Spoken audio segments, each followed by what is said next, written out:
Hello student, आपका स्वागत है हमारे YouTube channel polytechnic theory classes में। स्टूडेंट, आज हम डिस्कस करेंगे कैड एंड मैन्युफैक्चरिंग सब्जेक्ट के एक चैप्टर फ्लेक्सिबल मैन्युफैक्चरिंग सिस्टम के बारे में। एफएमएस है क्या? फ्लेक्सिबल मैन्युफैक्चरिंग सिस्टम है क्या?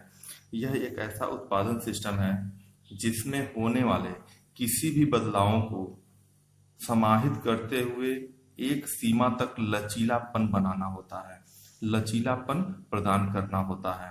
यानी कोई भी घटना हो, चाहे वो प्रत्याशित घटना हो या अप्रत्याशित घटना हो, उनकी सीमा में लचीलापन पैदा करना ही एफएमएस कहलाता है।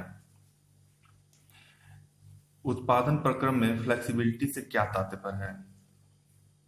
स्टूडेंट, उत्पादन प्रक्रम में फ्लेक्सिबिलिटी का तात्पर्य जो है निम्न से है, जिसमें पहला है प्रक्रम के क्रम में परिवर्तनों को समाहित करने का गुण होना चाहिए। दूसरा तात्पर्य होना चाहिए पार्ट असेंबली में परिवर्तन को समाहित करने का गुण होना चाहिए। तीसरा है उत्पादन की मात्रा को समाहित करने का गुण होना चाहिए। और लास्ट है उत्पादन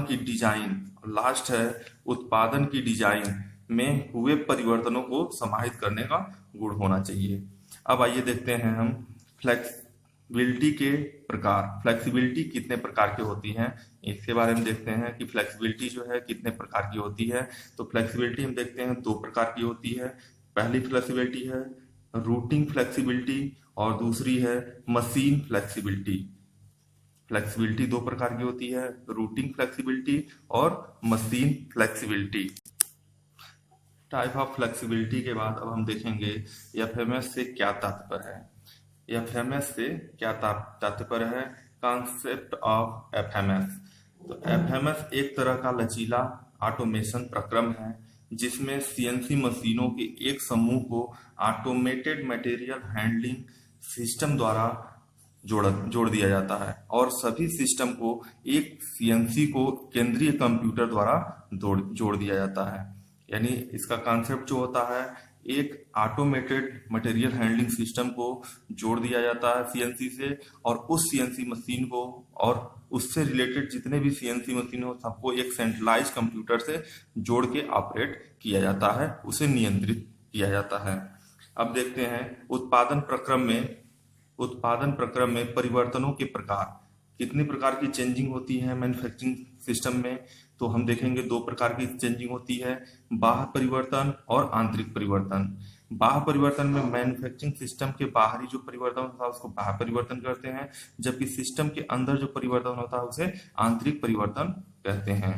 अब देखते हैं हम कंपोनेंट ऑफ एफएमएस। एफएमएस के जो कंपोनेंट कौन कौन से घटक होते हैं, तो हम देखते हैं इसमें निम्न घटक, चार घटक होते हैं। पहला घटक जो है प्रोसेसिंग मशीन या वर्क स्टेशन।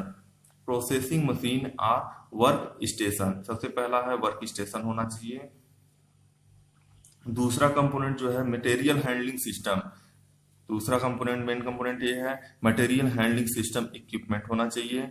और तीसरा है सेंट्रलाइज कंप्यूटर सिस्टम होना चाहिए, CCS, सेंट्रलाइज कंप्यूटर सिस्टम होना चाहिए। और लास्ट है आपका मानव ऑपरेटर, ह्यूमन ऑपरेटर होना चाहिए, जिसको ऑपरेट करने के लिए एफएमएस कंपोनेंट में।